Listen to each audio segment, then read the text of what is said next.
एक बार उसको आने दे, पर बिजी जा रहा है फोन उसका भी।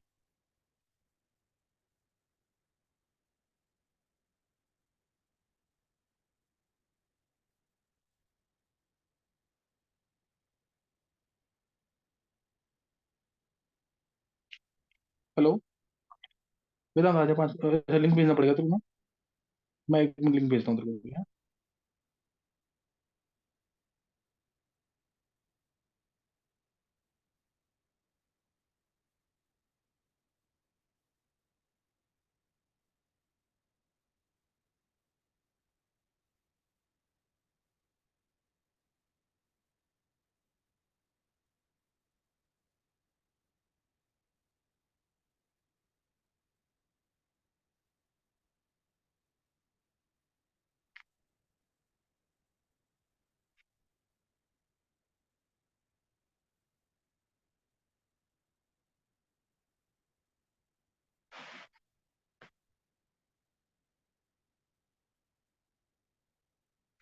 ये तिशा। Yes sir. तिशा, उसको बोला क्या, ऋषिका को? यस सर, बोल दिया। ये बस इसका ना, एक मिनट। हाँ, ऋषिका आ गई है अभी।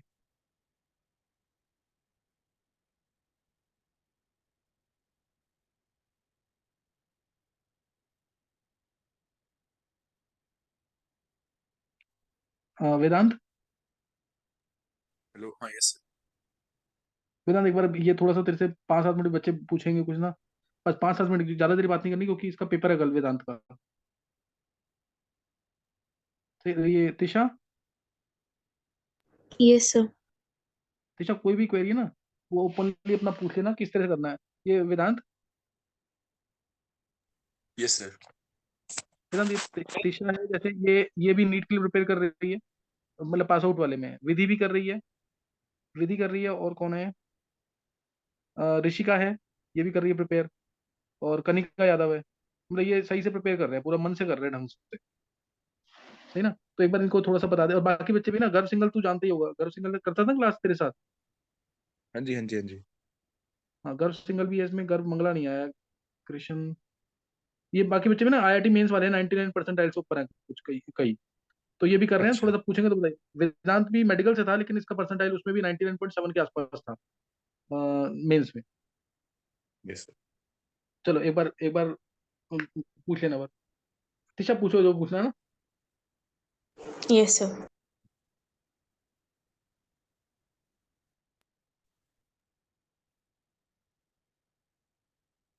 तिशा, वेदांत, इसको ना आजकल नींद आ रही है बहुत ज्यादा।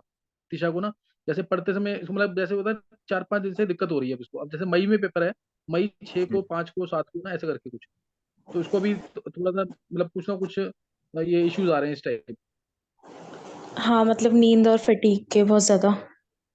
कितने घंटे सोते हो? 5 साढ़े 5 घंटे। अच्छा, और मतलब ऐसे ब्रेक में सोते हो या फिर कंटिन्यूअस? टाइमिंग क्या है सोने की? टाइमिंग तो मतलब ऐसे कोई फिक्स नहीं है, बट जनरली 12 से 2 के बीच में सो जाती हूँ। अच्छा, और एक कंटिन्यूअस स्लीप लेते हो या फिर ब्रेक्स में लेते हो कि 3 घंटे, एक तीन कंटिन्यूसली। घंटे अच्छा। तो मेरे को ऐसे होता है कि मैं तो मिनिमम 6 घंटे रखता था अपने लिए, कि 6 घंटे से पहले मेरी बॉडी अगले दिन में उतना एफिशिएंट नहीं हो पाती थी। ठीक है, तो हम्म। शायद हो सकता है नींद कम हो। और नींद कम होने की वजह से तुम्हें ऐसा लगता है कि तुम्हारा टाइम बच रहा है, लेकिन ऐसा इसका अपोजिट होता है, तुम्हारे अगले दिन की एफिशिएंसी कम होती है। ठीक है, तो वो नींद कम नहीं होनी चाहिए, भले से आप 6 घंटे सो, 6.5 घंटे सो, लेकिन बाकी का टाइम आप यूजफुल हो जाता है।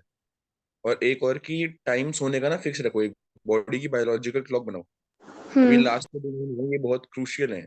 तो तुम अगर डेली स्केड्यूल चेंज करोगे तो फिर बॉडी एडजस्ट नहीं कर पाती। तो मेक अ स्केड्यूल कि अगर मैं 1 बजे, मतलब 12 से 2 के बीच में सोना है, तो 12 से 2 के बीच में सोना ही है। जिसमें भी और स्पेसिफिक कर लो कि 1 बजे सो के 7 बजे उठना है ना? तो थोड़ा नींद का टाइमिंग बढ़ा दो। और अभी जो तुम्हारा टाइम चल रहा है ना, इसमें थोड़ा मेंटल स्ट्रेस तो हो गई ऑफ कोर्स। तो उसकी वजह से थोड़ा फटीग बढ़ जाता है कई बार। तो उसके लिए ऐसे कर सकते हो कि जैसे तुम चैप्टर्स के बीच में ना एक 5 मिनट का ब्रेक लेके तुम थोड़ा वॉक कर लिया, तो उससे मेंटल रिलैक्सेशन होता है। तो उससे फटीग कम होता है, एक ऐसे कर सकते हो। और थोड़ा नींद का टाइमिंग बढ़ा दो और थोड़ा फिक्स करो उसके ड्यूल को। उससे हेल्प हो जानी चाहिए मेरे ख्याल से। ठीक है, वेदांत, और एक बार मेरे को अपना ये पूछना था कि हम्म। बोलो कि तीशा जैसे बोलो। एंड टाइम पे अभी 1 1.5 महीना चल रहा है, तो हमको बस मतलब एनसीईआरटी के क्वेश्चंस और पीवाईक्यूज करने चाहिए, या फिर जो हमने मतलब पहले क्वेश्चंस कर रहे हैं मॉड्यूल्स के, या फिर लाइक जेई मेंस की पीवाईक्यूज कर रहे हैं मैंने फिजिक्स के, तो वो सब रिवाइज करूँ उस टाइम पे? नहीं देख, अभी 2 महीने है ना, तो पीवाईक्यूज के जो तुम जैसे सर बोलते हैं कि तुमने अब कहीं पे मार्क कर रखे होंगे ना पीवाईक्यूज, हाँ हाँ, जो नहीं हुए थे वो मार्क कर रखे हैं। है ना। तो एक देख, अभी जो मैंने अपने टाइम पे शेड्यूल बनाया था और जो मेरे को बहुत अच्छा लग रहा था, कि जो सेकंड लास्ट महीना था, मतलब जो अभी चल रहा है, इस एक हम्म। महीने में मैंने फिजिक्स के और केमिस्ट्री के नोट्स रिवाइज करे थे, क्योंकि नोट्स बहुत अच्छे थे और मैं बिना नोट्स के नहीं जाना चाह रहा था पेपर में, है ना। तो मैंने ए लास्ट के दो सेकंड लास्ट महीना था, उसमें फिजिक्स केमिस्ट्री के नोट्स रिवाइज करे थे, प्लस क्वेश्चन प्रैक्टिस करी थी। और बायोकेम की और बायोकेम करो, बायोलॉजी की सिर्फ एनसीईआरटी करी थी। और जो लास्ट का महीना था उसमें सिर्फ मैंने प्योर एनसीईआरटी करी थी तीनों सब्जेक्ट्स की। अच्छा, और लास्ट सेकंड मंथ में जो क्वेश्चंस किए थे वो मतलब पीवाईक्यूज किए थे? पीवाईक्यू, हाँ, मेजरली पीवाईक्यू यूज करे थे। पीवाईक्यू यूज करने के लिए ना एक ऐप आता है, आकाश का एक ऐप है, नीट चैलेंजर ऐप। उसमें ना हम्म। चैप्टर वाइज, मतलब वो शायद प्ले स्टोर पे मिल जाएगा। तो उसमें चैप्टर वाइज पीवाईक्यू होते हैं हर एक सब्जेक्ट में, जो पीवाईक्यू आए हुए हैं पिछले सालों में और जो रिलेटेड है, सिर्फ वही होते हैं। तो वो ऐप एक बहुत अच्छा है, जितने भी बच्चे नीट वाले हैं ना, वो ऐप जरूर करना। उससे पीवाईक्यूज प्रैक्टिस हो जाते हैं। इनफैक्ट मैं पेपर से 2 3 दिन पहले भी सिर्फ पीवाईक्यू प्रैक्टिस मैंने उसी उसी ऐप से करे थे। अच्छा ठीक है। हम्म। वेदांत एक बार अपना जैसे ना, तू इस समय था ना, जैसे मार्च मार्च मिड आ गया है ना, मार्च मिड पे जी मतलब तू कैसे सोचता था उस चीज को कि तेरे साथ भी कुछ ऐसा तो नहीं हुआ था जैसे ये तीशा बोल रही है अभी? विधि, अब विधि है जैसे, इतनी मेहनती लड़की है, मतलब इसके मार्क्स कम आ रहे हैं, पता नहीं क्या दिक्कत है। विधि तुम्हें पूछना कुछ क्या, कोई भी क्वेरी है कि बस तुम्हें पता कि कंटिन्यूअसली मेहनत करनी है बस? विधि भी शायद तेरे साथ रही होगी, नहीं रही होगी, पता नहीं मेरे को। यस सर, रही। साथ में, अच्छा सही है, विधि भी पड़ी हुई है साथ में। जी जी। अच्छा, विधि क्या इशू आ रहे हैं आपके हिसाब से? मेरी सिली मिस्टेक्स बहुत ज्यादा हो रही हैं। अच्छा, रिवाइज करते हो पेपर को? हाँ, ये सेम लाइन हाँ, जब वेदांत, टाइम ये मिलता सेम है। लाइन में बोली है। जी जी। हाँ, क्या बोलो ये विधि? सेम लाइन में बोली है कि लास्ट तूने वेदांत बोला था ना, लास्ट के तेरे पास टाइम बच गया था, तूने रिवाइज करके 3 सिली मिस्टेक्स अपनी दूर की थी। बिल्कुल सर, बिल्कुल वही मैं एग्जैक्टली उसी पॉइंट पे आ रहा था कि हाँ हाँ हाँ, हाँ। विधि करते रिवाइज।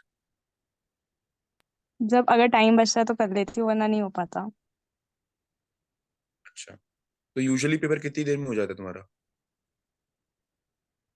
अगर 3 घंटे वाला होता है तो वो तो जल्दी हो जाता है मेरा, वो तो मैं रिवाइज कर लेती हूँ। पर अभी जैसे ये 20 मिनट्स और 30 मिनट्स वाला केमिस्ट्री का पेपर होता है ना, उसमें थोड़ा कम टाइम बचता है। अच्छा, देखिए 20 मिनट्स और 30 मिनट्स वाले पेपर में तो अगर टाइम कम भी बच रहा है तो कोशिश करो कि हर एक क्वेश्चन विद परफेक्शन कर रहे हो। लेकिन अपन मेजरली डील करेंगे 3 घंटे 20 मिनट वाले पेपर से। अगर उसमें तेरा टाइम बचता है ना, तो मैं अपने पेपर को दो में बांटता था, एक पेपर सॉल्विंग फेज और एक पेपर रिवाइजिंग फेज। जो पहले 2 घंटे होते थे मैं उसमें पूरा पेपर सॉल्व करता था, और जो लास्ट का 1 घंटा 20 मिनट होता था मैं उसमें पूरा पेपर एक बहुत ज्यादा डीप रिवीजन देता था। मतलब ऐसे समझ कि मैं एक पेपर को 2 बार सॉल्व कर रहा होता था सेम टाइम। और ऑफ कोर्स सेकंड बारी में टाइम कम लगेगा, लेकिन उससे बहुत गलतियां पकड़ में आती हैं। मैंने मेन नीट के एग्जाम में उससे 3 गलतियां पकड़ी थी, और 3 गलतियां मतलब 15 नंबर, रिजल्ट ऊपर नीचे बहुत ज्यादा हो जाता। समझ रही है? तो रिवीजन का एक बहुत, और रिवीजन कुछ नहीं करता, बस वही जो आपकी सिली मिस्टेक्स है ना, वो खत्म करता है। और एक चीज और सिली मिस्टेक्स करने के लिए, कि सिली मिस्टेक थोड़ा कम करने के लिए, कि जब तक क्वेश्चन का आप लास्ट वर्ड ना पढ़ लो ना, चौथे ऑप्शन का लास्ट वर्ड जब तक ना पढ़ लो, जब तक अपने माइंड में आंसर मत बनाओ उसको। तो पूरा क्वेश्चन पढ़ो, क्वेश्चन आपने पूरा पढ़ा और चारों ऑप्शन आपने पूरे पढ़े लास्ट तक, फिर अपने माइंड में आंसर बनाओ। और क्वेश्चन को दो तरीके से सॉल्व करने की कोशिश करो, एक जो तुम्हारे माइंड में आंसर आ रहा है वो, और एक जो एलिमिनेशन से आ रहा है। कि जैसे 4 ऑप्शन है, मान लो तुम्हारे हिसाब से आंसर बी होना चाहिए। अब रिवीजन में क्या करो, रिवीजन में ऐसे देखो कि ए ऑप्शन तो ये गलत है, तो ए ऑप्शन नहीं होगा, सी ऑप्शन नहीं होगा, डी ऑप्शन नहीं होगा, तो बचा कौन सा? B option. तो इससे परफेक्शन बढ़ती है।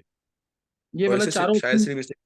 नहीं चारों ऑप्शन रीड करना जी एक बार जरूरी है, एक बार के लिए ये ध्यान कर, चारों ऑप्शन जरूर रीड करना है। यस, जी बिल्कुल, लास्ट तक रीड करो, फिर अपने माइंड में आंसर बनाओ, और फिर बाकी तीनों ऑप्शंस को एलिमिनेट करो, तो इससे बहुत ज्यादा परफेक्शन आ जाएगी। ये बहुत इंपॉर्टेंट बात बोली है वेदांत ने।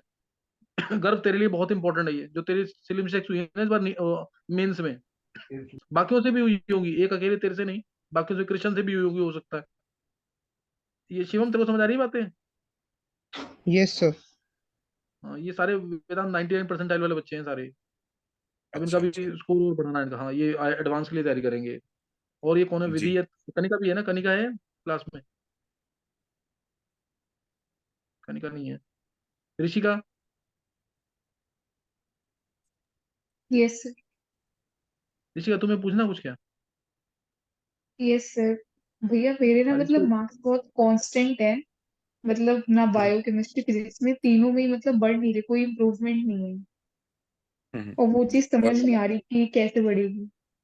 मार्क्स कैसे आ रहे हैं, मतलब किस रेंज में आ रहे हैं? 450 to 500 इसी के बीच में अटके हुए हैं। अच्छा, देख अगर 450 to 500 है तो इसका मतलब थोड़ी सी गलतियां अपनी ज्यादा हो रही हैं पेपर में, है ना? तो उसको कन्वर्ट करने देख, एक ऐसा स्टेज आता है कि मार्क्स कांस्टेंट हो जाते हैं, लेकिन वो अब नहीं आना चाहिए था, वो आना चाहिए था पहले। अगर ये वाला स्टेज तेरा अब आ रहा है तो इसका मतलब अपने को थोड़ी सी मेहनत बढ़ानी पड़ेगी, ठीक है?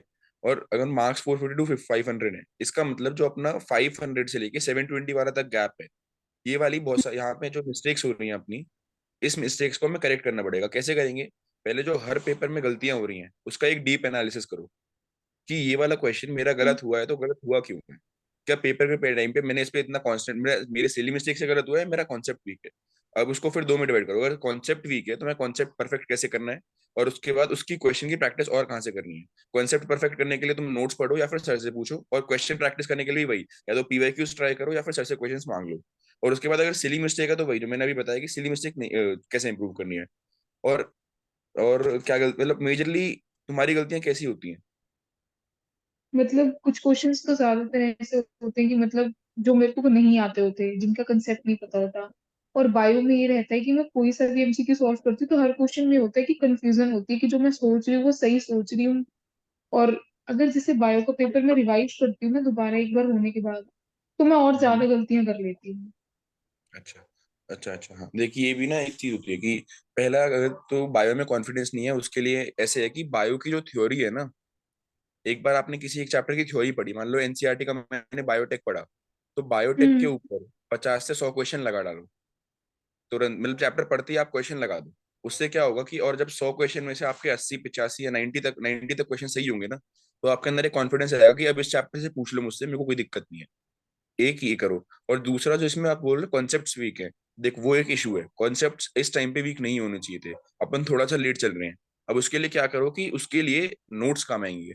अभी जो तुमने नोट्स बनाए होंगे ना, सर के लेक्चर्स के नोट्स बनाए होंगे, सर ने जो क्लास में नोट्स दिए होंगे, यस सर। वो नोट्स पढ़ो, और उन नोट्स के बेसिस पे कॉन्सेप्ट्स बनाओ, और वरना रात सर से पूछो। सर से आप वो एक्स्ट्रा क्लास लेके या फिर अपना जो भी है, सर से कोऑर्डिनेट करके जितने भी आपके कॉन्सेप्ट्स वीक हैं फिजिक्स में भी और केमिस्ट्री में भी, उनको उनको कंसेप्ट स्ट्रॉन्ग करो। कंसेप्ट इस टाइम तक वीक नहीं रहने चाहिए थे। एक ये करो। और एक जो है अपना बायोलॉजी के लिए क्वेश्चन प्रैक्टिस करो। और जो रिवीजन करने के बाद एक जो मिस्टेक होती है, वो यूजुअली वही है कि आपके अंदर थोड़ा कॉन्फिडेंस कम होता है, तो कॉन्फिडेंस बढ़ाने के लिए कि आपको पेपर वो थ्योरी अच्छे से रीड करनी पड़ेगी और क्वेश्चन प्रैक्टिस करना पड़ेगा। और उसके बाद एक एडवाइस और कि जो मतलब क्वेश्चन पेपर लो, आप घर पे बैठे हो ना, तो आप कंटिन्यूअसली 3 घंटे का एक क्वेश्चन पेपर लो। और मतलब ये भूल जाओ कि कोई आपको देख रहा है या नहीं देख रहा है, या इसका रिजल्ट मैटर करेगा, ये भूल जाओ। वो 3 घंटे का पेपर आप बिल्कुल फ्रीली सॉल्व करके देखो। उसमें मोस्ट प्रोबेबली आपके मार्क्स ज्यादा आएंगे क्योंकि उसमें आपको प्रेशर नहीं होगा। ठीक है, तो ऐसे करके आप घर पे क्वेश्चन प्रैक्टिस कर पेपर सॉल्व करोगे ना, तो उससे आपको कॉन्फिडेंस बढ़ेगा एग्जाम टाइम पे, और एग्जाम टाइम का प्रेशर हैंडल करने का वो आ जाएगा कि कैसे हैंडल करते हैं। तो जो मेन एग्जाम या फिर जब भी आप मतलब जो भी कोचिंग में एग्जाम दोगे, तो उसमें इंप्रूवमेंट हो जाएगी। और लेकिन थोड़ी सी मेहनत अपने को ज्यादा करनी पड़ेगी, अभी अपने मार्क्स थोड़े से कम है। भैया चलो वही नहीं ईशा समझ तुम। आ रहा कि मतलब ये टाइम होता है रिवीजन का, तो मैं इस वक्त में हम्म, इसको टाइम को मैनेज कैसे करूँ कि मैं रिवीजन भी करूँ और जो मेरे जो कंसेप्ट छूट गए हैं पीछे के उन्हें भी रिकवर हम्म। करूँ। अच्छा, देख भाई अभी अपने पास इतना टाइम नहीं बचा है। मैं कहूंगा कि मैं ऐसे नहीं कहूंगा कि मेरे पास 6 महीने बचे, नहीं 2 महीने हैं, लेकिन 2 महीने को भी अपन स्ट्रैटेजिकली बांटेंगे। स्ट्रैटेजिकली कैसे बांटेंगे कि एक महीने में जो है अपन सारे कॉन्सेप्ट स्ट्रॉन्ग करेंगे, और जितने भी थ्योरी पे अपनी पूरी पकड़ बना लेंगे कि मतलब थ्योरी में बायो के एनसीईआरटी से आप कहीं से भी मुझसे कुछ भी पूछ लो। इसके लिए क्या करना पड़ेगा, इसके लिए एनसीईआरटी को आपको पूरा एकदम डीपली मन लगा के पढ़ना पड़ेगा। मैं वही कह रहा हूँ, थोड़ी सी मेहनत ज्यादा होगी लेकिन हो जाएगा आराम से। तो पूरे महीने में आप पूरा अच्छे से पढ़ोगे, उसे कॉन्सेप्ट स्ट्रॉन्ग करोगे। उसके बाद जो सेकंड महीना है, सेकंड महीने में आप रिवीजन करो, जो लास्ट महीना है उसमें रिवीजन करो। समझ अच्छा रही है? ठीक है भैया। हाँ। ये ईशा तुम्हें कुछ पूछना है क्या अभी? थोड़ा जल्दी करना है क्योंकि इसका एग्जाम है ना हाँ सर कल। सर, मुझे ना बस पेपर अटेम्प्ट की स्ट्रेटेजी पूछनी है जिसमें हम मतलब दोबारा पेपर रिवाइज भी कर पाए ताकि जो सिली मिस्टेक हुई है वो हम ठीक कर सकें। ये देखिए, एक तो पेपर अटेम्प्ट की जो स्ट्रैटेजी होती है ना, वो पर्सन टू पर्सन वेरी करती है। तेरा पेपर कितनी देर में होता है? मेरा पेपर हो जाता है 2.5 घंटे में। 2.5 घंटे में हो जाता है ना, तो ये तो बहुत परफेक्ट टाइमिंग है। देख, तेरा पेपर अगर 2.5 घंटे में हो जाता है, इसका मतलब तेरी स्पीड अच्छी खासी है ना। और अगर 2.5 घंटे में पेपर हो जाता है, तो अपने पास कितने बचे? अपने पास बचे 50 मिनट। 50 मिनट में मैं 20 मिनट निकाल देता हूँ OMR भरने के लिए। तो रिवीजन देख, 2.5 घंटे मैं सबसे पहले मैं क्या करता था, मैं करता था कि मैं सबसे पहले केमिस्ट्री अटेम्प्ट करा। केमिस्ट्री के बाद बायो अटेम्प्ट करा पूरा। तो ये 3 सब्जेक्ट मेरे निपट गए। इसके बाद मैंने इन तीनों को बहुत ज्यादा डीपली रिवाइज करा, साइड बाय साइड। तो रिवाइज करने के बाद ना, और तीनों सब्जेक्ट अटेम्प्ट करने के बाद और रिवाइज करने के बाद और मार्क करने के बाद, मेरे पास 1 घंटा 20 मिनट बचते थे फिजिक्स के लिए। मेरे को अपना ना कंपैरेटिवली वीक सब्जेक्ट फिजिक्स लगता था, तो मैं फिजिक्स को लास्ट के लिए छोड़ता था। और यही स्ट्रैटेजी मैंने नीट में मतलब लास्ट तक फॉलो करी थी। तो पहले केमिस्ट्री, फिर बायोलॉजी, और फिर फिजिक्स। और जिसमें मैंने केमिस्ट्री और फिर बायोलॉजी पूरा खत्म करके मैं तब फिजिक्स पे आता था। तो एस में मेरी स्ट्रैटेजी तो ये होती थी, लेकिन ये पर्सन टू पर्सन वेरी करती है। अब तुम टेस्ट कैसे करोगे, कौन सी स्ट्रैटेजी चल रही है? अभी तुम्हारे बहुत सारे टेस्ट हो रहे होंगे, या फिर तुम घर पे बैठ के टेस्ट दे रही होगी। तो हर एक मतलब जो एक स्ट्रैटेजी है, जो तुम अपने माइंड में पहले फिक्स करो कि मैं इस स्ट्रैटेजी को फॉलो करूंगी, उस स्ट्रैटेजी को 3 टेस्ट तक फॉलो करो। अगर वो तुम्हारे लिए वर्क कर रही है, तो अगले 2 महीने तुम उसी फॉलो करोगे। नीट में भी एग्जैक्टली उसी फॉलो करना। नीट में जाके ऐसे नहीं होना चाहिए कि भैया मैं लास्ट मोमेंट में, आज तक तो केमिस्ट्री कर रही थी लेकिन मैंने लास्ट मोमेंट बायो करने का सोच लिया। ऐसा नहीं होना चाहिए। इट्स अ ब्लंडर, और इससे बहुत ज्यादा टाइम कंज्यूम हो जाता है। तो एक स्ट्रैटेजी बनाओ अपनी, और उस स्ट्रैटेजी को लगातार 2 महीने तक फॉलो करो। और जो स्ट्रैटेजी तुम डिटरमाइन कैसे करोगे, मेरी स्ट्रैटेजी ये थी। लेकिन मैं ये सजेस्ट नहीं करता कि हर कोई इसे फॉलो करो। सबकी स्पीड अपनी अपनी होती है, रिवीजन करने का तरीका अपना अपना होता है। मैं रिवाइज करता था, तो बहुत टाइम लेता था, क्योंकि मेरे को ऐसा लगता था कि मेरा revision is the main part. मैं पेपर सॉल्विंग से ज्यादा टाइम पेपर रिवाइजिंग में लेता था, क्योंकि मेरा पेपर गर्व मैं समझ आ रही बहुत है बात? हाई लेवल से रिवाइज करता था, है ना। गर्व तो समझ आ रहा है कि इसीलिए नहीं? Yes sir, yes sir. ये लाइन सुन लियो, और तेरे को कुछ पूछना तो पूछ लियो एक लाइन में जरूर से, क्योंकि ये सबसे इंपॉर्टेंट लाइन बोल रहा है तेरे लिए, जो बोली है ये, कि जो पेपर रिवाइज करना मोस्ट इंपॉर्टेंट है, उसके लिए टाइम ज्यादा डिवोट करना है, क्योंकि तेरी यस सर। गलतियां तभी दूर होंगी। ये गर्व ना काफी अच्छा कर रहा है, अभी 66 के आसपास का रखा हुआ है उसमें मेंस में ना। तो इसने सिली मिस्टेक अच्छा से 5 या 6 सिली मिस्टेक, 5 गलतियां की हैं सिली मिस्टेक। सर से छः। जो कह रहा है मेरी correct- हाँ, 6 वही। 6 से जो मिस्टेक 3 गलत है। 3 गलत है, तो इसके अब यही मेरे को करना है कि ये करेक्शन कर देना, तो ये पूरे स्कोर कर सकता है। देख कर गर्व सिंगल सलीम तेरे को बिना तेरे को गर्व सिंगल तेरे को ध्यान है क्या वैसे? हाँ हाँ, यस सर, याद है। ये ऑर्गेनिक क्लास अटेंड करता था ना हमारे साथ। हाँ हाँ, पूरी पूरी प्रॉपर तरीके से बिल्कुल। जी जी जी। एक गर्व हाँ। सिंगल था, एक गर्व मंगला भी था। गर्व मंगला भी है नहीं क्लास में। अच्छा, जी जी, यस सर, यस सर। हम्म। हाँ। तो निशा, तुम्हारा पॉइंट मेरे ख्याल से आंसर हो गया होगा कि स्ट्रैटेजी बनाओ, उसे फॉलो करो, और उस पर वर्क करो। निशा, हो गया ना? हाँ, जैसे हम जैसे पेपर की रिवीजन करते हैं तो फिजिक्स केमिस्ट्री में मतलब रिवीजन में करना क्या होता है, मतलब सारे क्वेश्चन दोबारा सॉल्व करने होते हैं पूरे? नहीं, देख, इसके पीछे, हाँ, ये अच्छा क्वेश्चन पूछा कि मैं एग्जैक्टली रिवाइज क्या करना है। मैं फिजिक्स में पूरा बता देता हूँ। बायो में तुम्हें क्या रिवाइज करना है, पूरा क्वेश्चन तुमने पढ़ा हुआ है। मैं बिल्कुल मानता हूँ कि तुमने जब 100 पेपर सॉल्व करा होगा, तो पूरा क्वेश्चन पढ़ा है भैया, मैंने तो पूरा दिमाग लगा के पढ़ा है, सब बातें ठीक है। लेकिन फिर से एक बार पूरा question first word to last word पढ़ो। और उसमें मैंने अभी क्या बताया था, एलिमिनेशन वाला मेथड याद करो, कि पूरे क्वेश्चन में ए ऑप्शन नहीं है, सी ऑप्शन नहीं है, डी ऑप्शन नहीं है, इसीलिए मेरा आंसर बी है। और मेरा सॉल्व करते हुए भी बी आया, तो मेरा आंसर सही है। बायो में ऐसे रिवाइज करना है। फिजिक्स केमिस्ट्री में क्या करना है यार? फिजिक्स केमिस्ट्री में अपन पता है क्या करते हैं? फिजिक्स केमिस्ट्री में अपन ने साइड पेपर, मोस्टली पेपर के साइड में सॉल्व कर रखा होता है कैलकुलेशंस। तो अपन उसी उन्हीं कैलकुलेशन को देख लेते हैं कि भाई मैंने देखो ये कर तो रखी है। सेम कैलकुलेशन देख के सेम आंसर आ जाता है। यहीं पे गलती होती है। कभी बहुत बार ऐसे होता है कि आप कैलकुलेशन मिस्टेक करते हो, या फिर क्वेश्चन आपने ढंग से पढ़ा नहीं होता है। तो फिजिक्स केमिस्ट्री में भी आपको देख दो, थ्योरी वाले क्वेश्चन है वो तो सिमिलर बायो के तरीके से कर रहे हैं। जो न्यूमेरिकल वाले क्वेश्चन है, न्यूमेरिकल वाले क्वेश्चन में क्या करना है, पूरा क्वेश्चन एक बार आपको रीड करना है। न्यूमेरिकल वाले क्वेश्चन बच्चे ज्यादातर रीड नहीं करते हैं। एक बेसिक क्वेश्चन पढ़ा और हल्का सा आइडिया लग गया, फिर फॉर्मूला लगा के आंसर लगा दिया। ऐसा नहीं करना है। पूरा क्वेश्चन आपने पढ़ा, सारा डाटा आपने फिर से एक बार देखा कि कहीं पे मैंने डाटा में डेसिमल की मिस्टेक तो नहीं कर दी है, या फिर यूनिट की मिस्टेक तो नहीं कर दी है। दोनों चीजें बहुत ज्यादा कॉमन है। तो आपने पूरा डाटा एक बार देखा, फिर से एक बार कैलकुलेशन करी, और उस कैलकुलेशन के बेसिस पे जो आंसर आया और जो पिछला आंसर आया वो सेम होना चाहिए, तो आपका आंसर सही है। सिमिलरली आपको फिजिक्स में करना है। थोड़ा टाइम लगेगा, लेकिन जब आप एक बार आदत डाल लोगे ना इसकी, तो वो आपका उससे करेक्शन हो जाएगा। गर्व ये बात तेरे लिए भी है कि रिवाइज करने का तरीका जो मैं फॉलो करा था, मैंने फिजिक्स में भी हर एक क्वेश्चन को ना एक बार फिर से सॉल्व करने की कोशिश कर, जब रिवाइज कर रहा है। और एक, अगर पॉसिबल है तो एक डिफरेंट अप्रोच से कोशिश कर। और अगर दोनों अप्रोचेस से आंसर सेम आता है, तो तेरे को आंसर सही होने की प्रोबेबिलिटी बहुत ज्यादा बढ़ जाएगी। इसमें थोड़ा टाइम जाएगा और इनिशियली थोड़ा प्रैक्टिस लगेगी। लेकिन एक बार जब तुम 10-15 पेपर इस मेथड से कर लोगे ना, तो तुम देखोगे कि तुम्हारे पेपर में परफेक्शन का लेवल बहुत ज्यादा बढ़ गया है। हम्म। और फिजिक्स में जो थ्योरी बेस्ड क्वेश्चंस आते हैं, जैसे जो कुछ चीजें जो नोट्स में नहीं लिखी होती, वो फिर कहाँ से पढ़ें? उसके लिए एनसीईआरटी पूरी? चलिए एनसीईआरटी भाई, फिजिक्स के जो थ्योरी के क्वेश्चंस आते हैं ना, मोस्टली जो क्वेश्चंस आते हैं कोचिंग में भी और नीट में तो 100%, नीट में तो 100% क्वेश्चंस जो आते हैं वो फिजिक्स की थ्योरी के एनसीईआरटी बेस्ड आते हैं। आप फिजिक्स की थ्योरी ना एनसीईआरटी में बहुत तगड़ी लिखी हुई है। मैंने ये मिस्टेक करी थी कि मैंने स्टार्टिंग में फिजिक्स की एनसीईआरटी नहीं पढ़ी थी, तो लेकिन फिजिक्स की एनसीईआरटी की जो थ्योरी है चैप्टर्स की वो बहुत ज्यादा अच्छी लिखी हुई है। तो मैं सजेस्ट करूंगा कि एक बार फिजिक्स की एनसीईआरटी तो तुम्हें पूरी पूरी पढ़नी ही है। उससे तुम्हारा कॉन्सेप्ट भी स्ट्रांग होगा, प्लस ये जो थ्योरेटिकल क्वेश्चंस वो पूछता है ना नीट में एक दो, वो बहुत ज्यादा सही हो जाएंगे। ओके। गर्भ शिवम, गर्भ शिवम या फिर कृष्ण, तुम्हें कुछ पूछना तो पूछ लो बस, सब नहीं तो फिर वाइंड अप कर रहे हैं।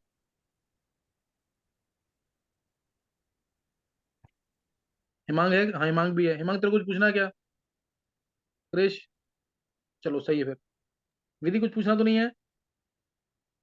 No sir. भैया, ठीक। बताओ। भैया जैसे इस वक्त ना मैंने आपको बताया कि जैसे 450 500 की लाइन में आते हैं, तो इस चीज से ना मतलब बहुत ज्यादा, जैसे अपने बच्चों के पता होती है कि आपके कॉम्पिटिटर्स के कितने आ रहे हैं, तो उस चीज से ना बहुत हम्म। डीमोटिवेशन आती है कि मतलब नंबर कांस्टेंट है, तो मतलब अब भी पॉसिबिलिटी होती है सिलेक्शन की? 1.5 महीना अरे बिल्कुल चलेगी? पॉसिबिलिटी है। पेपर जब तक आप दे के बाहर नहीं आ जाते हो ना, जब तक पॉसिबिलिटी होती है आपकी, समझ रही है? अभी इस हाँ बात की भैया। टेंशन बिल्कुल भी मत लो कि सिलेक्शन होगा या नहीं होगा। अभी इस बात की टेंशन लो कि अपने को अपना सिलेबस पूरा करना है। ठीक है, अपन क्या करेंगे, अपना अपना काम रिजल्ट देखना नहीं है, अपना काम क्या है कि अपना काम मेहनत करना है। और जब तू जो बोल रही है कॉम्पिटिटर्स की, कॉम्पिटिटर्स में क्या हाल चल रहा है, देख अभी तेरी जैसे जो तेरे मार्क्स आ रहे हैं वो कॉम्पीट करने के लिए नहीं है, वो इम्प्रूव करने के लिए है अभी। तो अपने को अपने मार्क्स देखने हैं। एक पेपर में मान लो इस पेपर में मेरे 480 आए, अगले पेपर में मेरे 550 के अराउंड आने चाहिए, समझ रही है? तो अपन मार्क्स देखेंगे पहले हाँ। और कॉम्पीट करेंगे खुद से ही कि पिछले पेपर से अगले पेपर में अच्छा आने चाहिए। ये कंपटीशन है मेरा। ऋषिका का कंपटीशन ऋषिका से ही है, किसी और से नहीं है। खुद से कॉम्पीट करके मार्क्स बढ़ाने हैं अपने। और सिलेक्शन होने की प्रोबेबिलिटी बहुत ज्यादा है। और अगर तू अभी से मेहनत करेगी ना, अभी से, और जैसे मैं मतलब जैसे या जो भी तेरे मेथड वर्कआउट करता है सर से डिस्कस करके अपना कॉन्सेप्ट स्ट्रॉन्ग करो और रिवाइज करो। कोई दिक्कत नहीं है, अभी अपने पास 2 महीने हैं बस, लेकिन ये टाइम नहीं निकलने देना। और सिलेक्शन की प्रोबेबिलिटी बहुत ज्यादा है, टेंशन मत लो। तुम सबका जो बैठो मोस्टली सबका सिलेक्शन हो ही जाएगा यहाँ से, बस लेकिन पढ़ते रहो। ठीक है भैया, थैंक यू। कोई चल दिक्कत वेदांत, थैंक्स अ लॉट वेदांत, तूने मुझे इनको टाइम दिया, क्या पता कोई एक आध मोटिवेट हो जाए ढंग से और अच्छा रैंक ले आए। नहीं। जी जी बिल्कुल, yes sir, yes sir. Thanks Vedant. बस लास्ट में मैं यहीं पे यही बोलना चाहूंगा कि सारे बच्चे अभी पढ़ते रहो। लास्ट के 2 महीने हैं, जेई वालों के लिए भी लास्ट का टाइम चल रहा है और नीट वालों के लिए भी लास्ट का टाइम चल रहा है। पूरा पढ़ते रहो मन लगा के, और सर के बिल्कुल कांस्टेंट टच में रहो। जो डाउट है वो तुरंत सर को फोन करो। इस टाइम पे तो सर मेरे को पूरा याद है कि मैं तो रात के कितने बजे भी मैंने सर को फोन करा है। तुम कभी भी सर से बात करो, और जब भी डिमोटिवेशन भी हो रहा है तब भी सर से बात करो, और अगर कुछ नहीं आ रहा है तब भी सर से बात करो। सर के पास हर चीज का सॉल्यूशन होगा तुम्हारे लिए, ठीक है? इस टाइम पे सर की बहुत ज्यादा हेल्प लो और खूब बहुत ज्यादा पढ़ो, सिर्फ पढ़ो। और मस्त 2 महीने में आराम से पेपर कर दो, कोई दिक्कत नहीं। चल thanks Vedant, okay thanks a lot Vedant. Thank you sir. मैं कर दूं लीव? हाँ हाँ हाँ। Thank you.